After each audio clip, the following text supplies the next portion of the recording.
Hello everyone, welcome back to DICS। मेरा नाम है जय शर्मा और आज हम लेके आए हैं एक और इम्पॉर्टेंट न्यूज़ इवेंट जो डायरेक्टली इंडियन एक्सप्रेस में से हमने उठाई है, जिसका हेडलाइन है that grid operator warns of high risk power shortages in May June, unmet demand projected to surge. अब हम हर साल ये चीज़ देखते हैं कि जब भी इंडिया में समर मंथ आता है, जो यूजुअली मई और जून मंथ में आता है, तो उस समय हमारे में हीट वेव्स काफ़ी चलती है। Almost all over India heat waves चलती है, बट डिफरेंस ये होता है कि जितना आप कोस्टल एरिया के पास रहते हो वहाँ पे हीट वेव्स का इम्पैक्ट सनसेट के बाद कम हो जाता है। बट आप जितना कोस्टल एरिया से दूर जाते हो, फॉर एग्जांपल अगर आप न्यू दिल्ली जाते हो, तो वहाँ पे हीट वेव्स आपको मिडनाइट तक भी आपको हीट वेव्स फील होगी एंड इनफैक्ट अर्ली मॉर्निंग में भी आपको हीट वेव्स फील होगी। So what does this indicate कि अगर आपको हीट वेव से इन जनरल, अगर मुझे हीट वेव से बचना है, मेरे घर में मैं बैठा हूँ, मेरे को हीट वेव्स हो रही है, so what I will be start using more and more refrigeration, more and more air conditioning, more and more coolers. So उससे क्या हो रहा है कि पावर, इलेक्ट्रिसिटी पावर की डिमांड इंक्रीज हो जा रही है। तो जब इलेक्ट्रिसिटी पावर की डिमांड इंक्रीज हो जा रही है, तो क्या वो डिमांड को सेटिस्फाई करने के लिए हमारे पास सप्लाई है इतनी इलेक्ट्रिसिटी की, तो वो चीज टेस्ट की जाती है। अब ये हर साल एक रिकरिंग न्यूज़ इवेंट हो गई है, यानी कि हर साल हीट वेव्स आती है, हर साल पावर शॉर्टेजेस होते हैं, हर साल पावर कट्स होते हैं, ब्लैकआउट्स होता है, तो उससे एग्जाम में इसका रेलेवेंस और ज़्यादा इंक्रीज हो जाता है। यूपीएससी इस पे काफ़ी ज़्यादा ध्यान देता है, इस पे कई सारे क्वेश्चंस भी पूछे गए हैं GS2 एंड GS3 में, उनका रेलेवेंस हम देखेंगे। आप एंड तक वीडियो को ज़रूर देखना, right. So let's start by first decoding the news event कि क्या ये एक्चुअल न्यूज़ इवेंट क्या है, क्योंकि न्यूज़ इवेंट में क्या चीज़ फोकस की गई है कि सबसे पहले बोला है कि ग्रिड ऑपरेटर के बारे में बताया गया है। तो अगर हम ये न्यूज़ इवेंट में कुछ कीवर्ड समझते हैं कि इसके अंदर क्या क्या कीवर्ड पे हमें फोकस करना है, तो सबसे पहले हमने देखना है कि ग्रिड ऑपरेटर क्या होता है, ठीक है। और सेकंड चीज हम यहां पे देखेंगे दैट ऑपरेटर ने वार्निंग इशू करी गई है, ग्रिड ऑपरेटर ने वार्निंग इशू करी है, तो वार्निंग क्यों इशू की है, right, why this warning is very important for us. Third चीज बताई गई है कि वार्निंग में पावर शॉर्टेजेस के बारे में बताया गया है, तो दैट मीन्स कि यहां पे कॉजेज ऑफ पावर शॉर्टेज हम देखेंगे, that what were the ultimate cause of power shortages।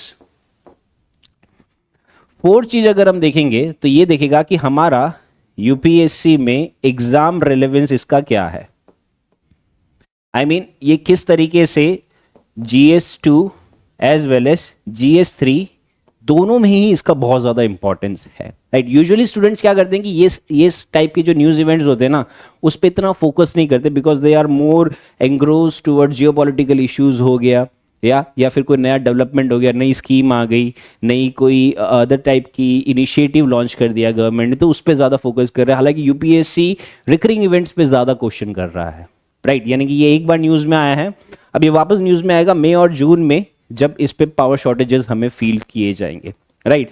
तो ये सारी चीज़ें हम आज के इस क्लास में समझेंगे। So let's start our discussion, जहां पे फर्स्ट चीज हम देख रहे हैं that who is India's grid operator, कि ग्रिड ऑपरेटर क्या है, कौन होता है, राइट। तो अगर हम इसका मीनिंग समझते हैं कि ग्रिड ऑपरेटर का बेसिक मीनिंग क्या होता है, कि ये एक वो एंटिटी होती है जो यूजुअली क्या करती है, वो मैनेज करती है, it manage the electricity grid in India, कि जो भी इलेक्ट्रिसिटी ग्रिड में होता है वो ये चीज को मैनेज करता है।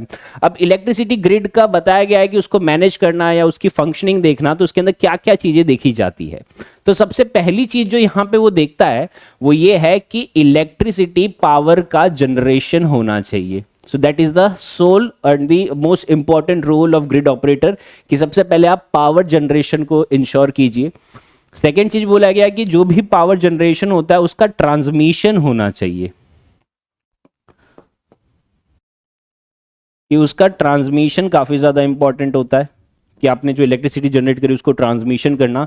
एंड जो थर्ड चीज आ जाती है दैट इज द डिस्ट्रीब्यूशन, कि वंस आपने ट्रांसमिशन कर दिया तो अब आपको डिस्ट्रीब्यूशन करना बहुत ज्यादा जरूरी है। So that is the role of grid operator. अब अगर हम इसको समझते हैं कि ग्रिड ऑपरेटर होता कौन है इंडिया में, तो हमारी एक मिनिस्ट्री है that is ministry of power.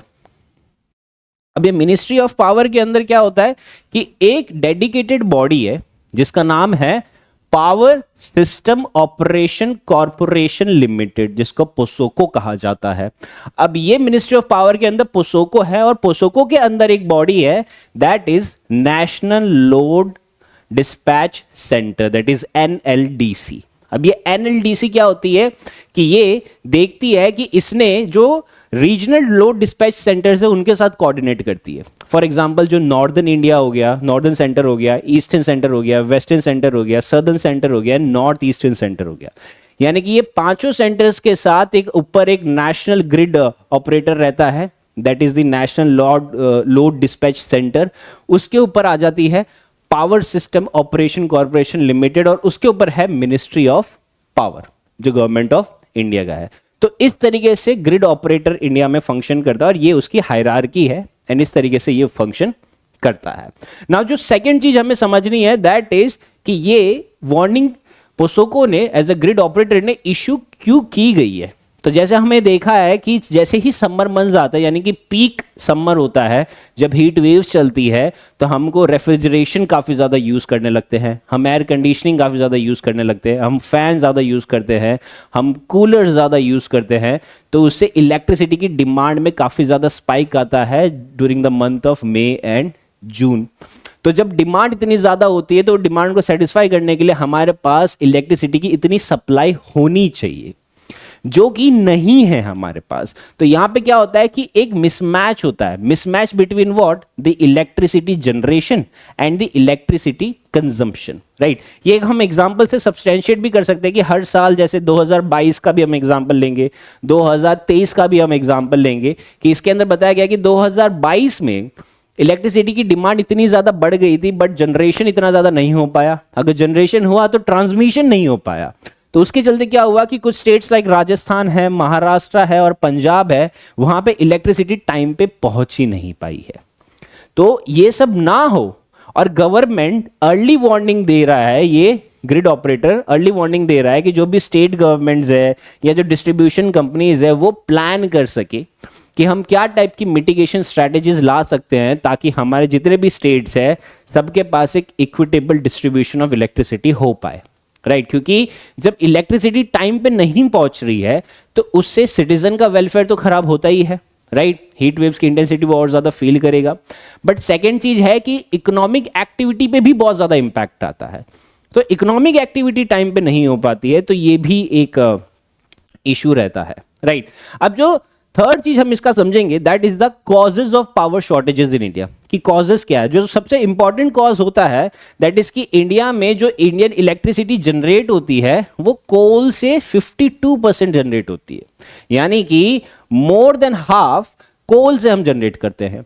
अब कोल में इशू क्या है कि कोल हम मेजरली इंपोर्ट करते हैं। तो जब पावर शॉर्टेजेस हो रहा है तो दैट मीन्स कि ये इंडिया को और ज्यादा वल्नरेबल एक्सपोज कर रहा है, कि इंडिया की वल्नरेबिलिटी एक्सपोज हो रही है कि इंडिया खुद से इतना पावर जनरेशन नहीं कर पा रहा है क्योंकि उसके पास इतना कोल ही नहीं है। तो कोल वो ज्यादा से ज्यादा इंपोर्ट कर रहा है। तो जब वो इंपोर्ट करता है तो जैसे एक आया था 2023 का एक फैक्ट है कि 2023 में कोल के स्टॉक में शॉर्टेजेस आई थी, और उसके चलते 135 थर्मल पावर प्लांट्स जो थे वो अफेक्ट हुए और वो एफिशिएंट इलेक्ट्रिसिटी जनरेट नहीं कर पाए। तो जब जनरेट नहीं कर पाए तो वहां पे पोटेंशियल मिसमैच हो गया between the demand and the supply. So that first reason is कि हमारे पास कोल सप्लाई का काफी ज्यादा इशू है। जो सेकंड रीजन, जो सेकंड कॉज है कि लोग बोलते हैं कि चलो हम कोल से शिफ्ट हो रहे towards the renewable energy, but renewable energy में जो मेन दिक्कत क्या आती है कि हमारे पास रिन्यूएबल एनर्जी को लेके इंफ्रास्ट्रक्चर नहीं है, क्योंकि जनरेशन के साथ ट्रांसमिशन करना है और फिर डिस्ट्रीब्यूशन भी करना है, मेंटेनेंस भी करना है एंड अफोर्डेबिलिटी भी लेके आनी है। तो ये सारी चीजें एक साथ लाना that is quite difficult task for a country like India जो अभी भी डेवलपिंग स्टेज पे है। कई सारी चीजें एक साथ चल रही है इंडिया में, तो सब पे इक्वली फोकस करना इज क्वाइट डिफिकल्ट, राइट। तो उसके चलते हम कह सकते हैं कि रिन्यूएबल एनर्जी में जितना हमें कैपेसिटी इंक्रीज करनी चाहिए थी अभी तक हम उतना नहीं कर पाए हैं, राइट। फिर जो सेकंड चीज ऐसा कहा जाता है कि जो सोलार एनर्जी आती है हमारे पास वो काफी ज्यादा फ्लक्चुएट होके आती है, क्योंकि समर मंथ में क्या होता है कि जब बहुत ज्यादा धूप आती है, बहुत ज्यादा इंटेंसिटी आती है, तो उससे क्लाउडीनेस इंक्रीज हो जाता है। अब जितना ज्यादा क्लाउडीनेस इंक्रीज होगा तो उतना ज्यादा सोलर पैनल पे उसको सन नहीं मिलेगा, तो उससे वो सोलर एनर्जी फ्लक्चुएट हो गई। एंड सेकेंड थिंग क्या है कि सोलर एनर्जी 6 PM के बाद नहीं आती है, राइट। सो दैट मीन्स कि जो 6 से 10 PM तक का जो रहता है, मेनली जो इवनिंग का होता है, उसमें सोलर एनर्जी नहीं हो पाती है। प्लस क्या होता है कि जैसे ही सन सेट होता है तो गर्मी और ज्यादा इंक्रीज हो जाती है, हमें हवा में और ज्यादा गर्मी लगती है। आपने यूजुअली ये ऑब्जर्व किया होगा कि जैसे ही सनसेट हो रहा है यू फील मोर वार्म और मोर हॉट, तो आपको और ज्यादा एयर कंडीशनिंग की जरूरत है, और ज्यादा रेफ्रिजरेशन की या कूलर्स की जरूरत है। तो जो पीक टाइम होता है इससे डिमांड और ज्यादा बढ़ती रहती है, राइट। तो कहने का मतलब कैसा है कि रिन्यूएबल एनर्जी में हम अभी तक उतना एफिशिएंट नहीं हो पाए हैं। एंड उसके चलते जो हमारा थर्ड इशू हमें हाईलाइट करवाते हैं, that is the infrastructure issue. कि इंफ्रास्ट्रक्चर में जैसे हमने देखा कि आपने एनर्जी जो इलेक्ट्रिसिटी वो जनरेट तो कर ली, बट ट्रांसमिशन नहीं कर पा रहे। जैसे हम देख रहे हैं कि सदर्न जो सेंट्रल स्टेट्स है वहां पे मेजर इलेक्ट्रिसिटी जनरेशन होती है, बट वो सेंट्रल स्टेट से सदर्न स्टेट्स तक पहुंचाना, दैट इज द ट्रांसमिशन, वो नहीं हो पाता। ये हाईलाइट किया गया था जब इंडिया में जो सदर्न स्टेट्स है लाइक तमिलनाडु और आंध्र प्रदेश है, उनके पास इलेक्ट्रिसिटी नहीं पहुंच पा रही थी। क्यों? Because there was a limitations in grid, right. So that means कि जो इंटरस्टेट ट्रांसमिशन कैपेसिटी है वो इतनी ज्यादा है नहीं हमारे पास, तो उसके चलते पावर में और ज्यादा शॉर्टेजेस आ रहे हैं। So these are the major 3 causes of the power shortages in India. But अगर हम इसका इंपैक्ट समझते हैं तो इंपैक्ट जैसे हमने देखा कि 3 तरीके के इंपैक्ट होते हैं।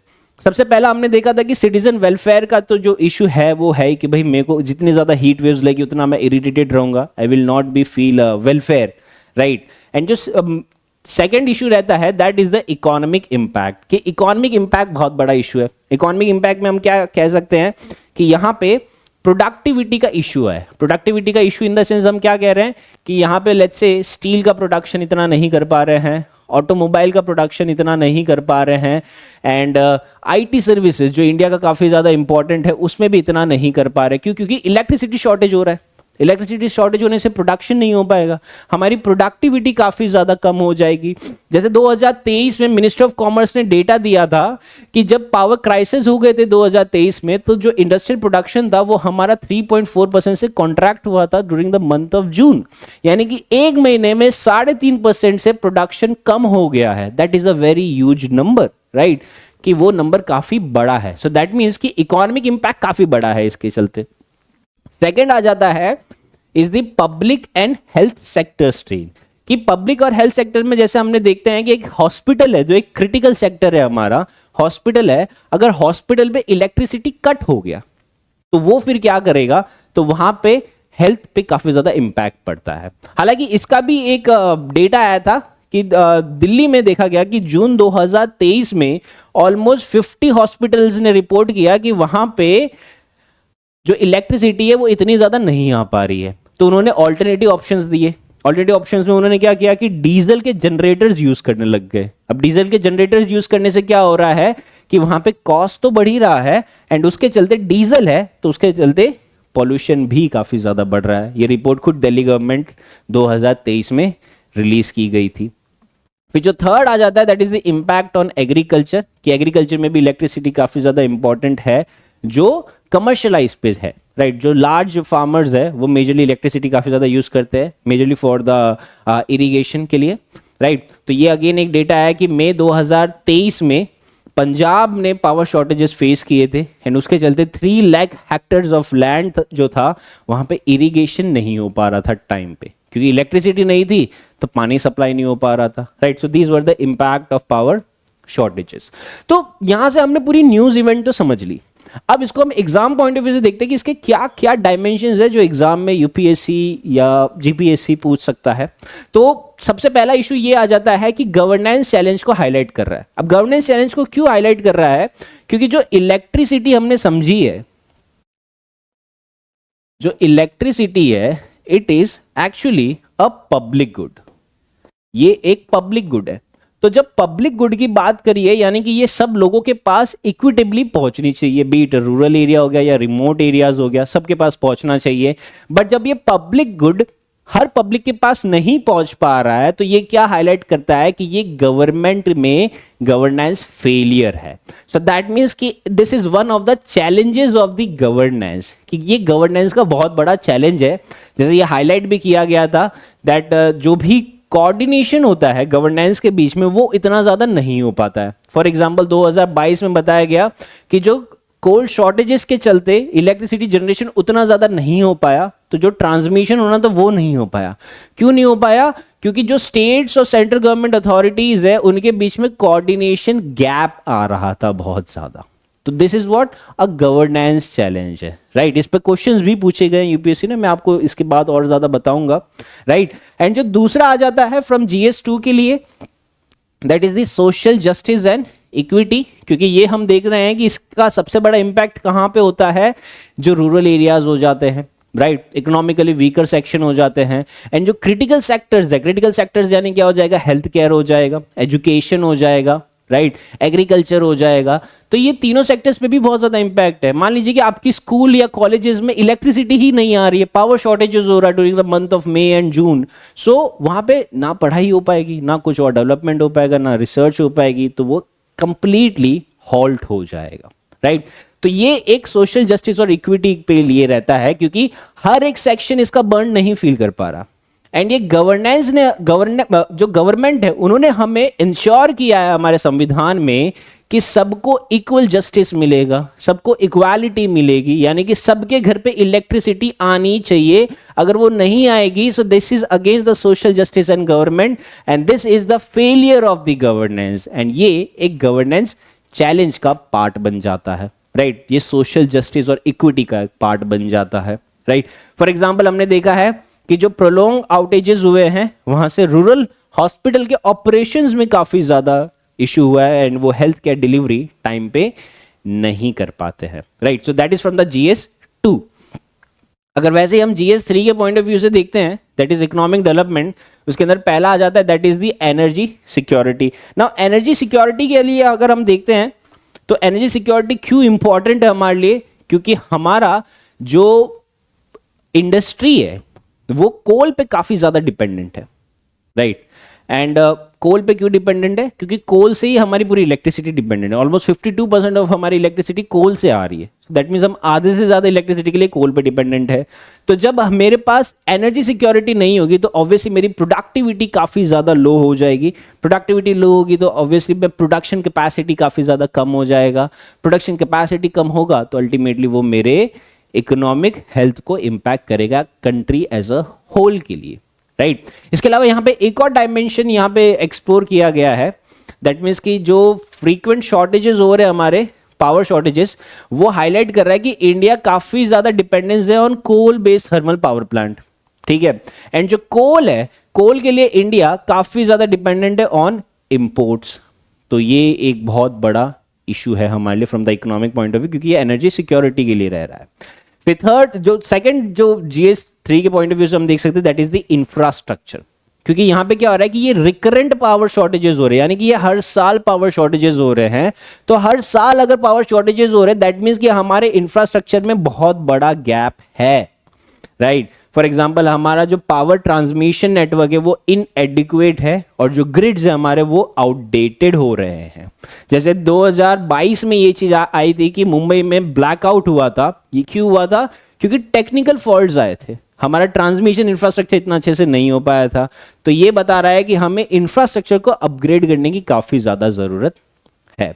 अब इसके बेसिस पे अगर हम क्वेश्चन समझते हैं कि PYQ यूपीएससी ने इस पे क्या टाइप के क्वेश्चन पूछ सके हैं, तो GS2 में क्वेश्चन आया था 2017 में. This is from GS2.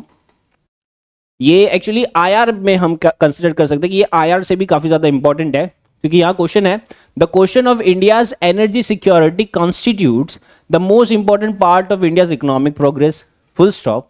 Analyse India's energy policy cooperation with West Asian countries, कि वेस्ट एशियन कंट्रीज के साथ हमारा एनर्जी पॉलिसी कोऑपरेशन क्या है. तो पहले यहां पे क्या दिया कि कंटेक्स्ट दिया कि जो इंडिया का एनर्जी सिक्योरिटी है वो बहुत ही इंपॉर्टेंट पार्ट है इंडिया के इकोनॉमिक प्रोग्रेस के लिए. एंड वो हम खुद से इतना ज़्यादा जनरेट नहीं कर पा रहे हैं। हम एनर्जी मेजरली कहाँ से लेते हैं? वेस्ट एशियन कंट्री से ले रहे हैं। तो इंडिया का जो एनर्जी पॉलिसी कॉपरेशन है विद वेस्ट एशियन कंट्रीज, उसको एनालाइज करना है। तो आप समझ सकते हो कि यूपीएससी ने यहाँ पे एनर्जी सिक्योरिटी को आईआर के साथ कनेक्ट कर दिया कि आपका वेस्ट एशियन कंट्रीज के साथ क्या तरीके का रोल है जो आपको एनर्जी में और ज़्यादा कॉपरेशन ला रहा है या आपकी एनर्जी सिक्योरिटी इंक्रीज कर रहा है।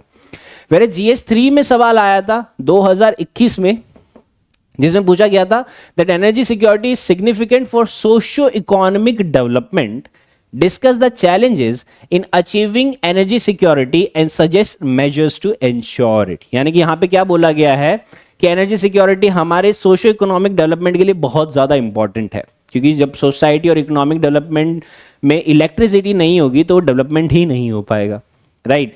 तो उसके चलते बोला है कि discuss the challenges in achieving energy security and suggest measures to ensure it, कि हमारे एनर्जी सिक्योरिटी के लिए क्या टाइप के चैलेंजेस है और वो चैलेंजेस से ओवरकम करने के लिए हमारे पास क्या सजेशंस होने चाहिए, राइट।